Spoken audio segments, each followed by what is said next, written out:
বিমান বিধ্বস্তের ঘটনায় milestone school and কলেজের পুড়ে যাওয়া ভবন হস্তান্তরের প্রক্রিয়া চলছে। রবিবার থেকে ক্লাসে ফিরবে শিক্ষার্থীরা। প্রিয় আঙিনায় ফিরবে না কেবল তাদের ৩০ জনের বেশি সহপাঠী। শিক্ষার্থী অভিভাবকরা বলছেন, এমন শোক নিয়ে বেঁচে থাকা যেন মৃত্যুর সমান।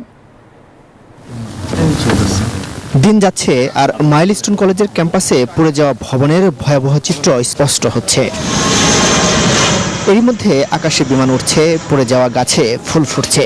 স্কুল কর্তৃপক্ষের কাছে ভবন হস্তান্তরের ব্যবস্থা হচ্ছে। চলছে আবারও ক্লাস শুরুর তোড়জোড়।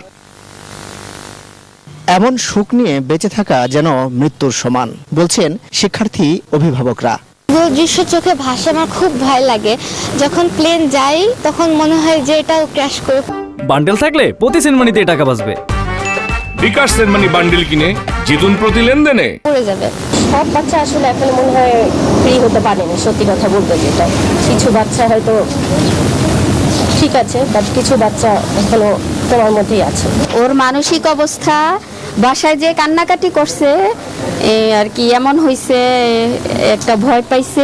শিক্ষার্থীদের মানসিক আঘাত কাটিয়ে উঠতে কাউন্সিলিং এর ব্যবস্থা করেছে স্কুল ও বিমান বাহিনী কর্তৃপক্ষ।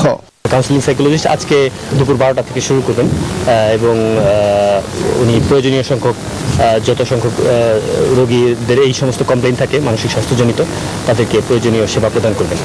শিক্ষক, শিক্ষার্থী সহ সবার চাওয়া ফুলের বাগানে এমন বিপর্যয় আর না নামুক। মাসুদ সুমন, নিউজ 24, দিয়াবাড়ি, ঢাকা।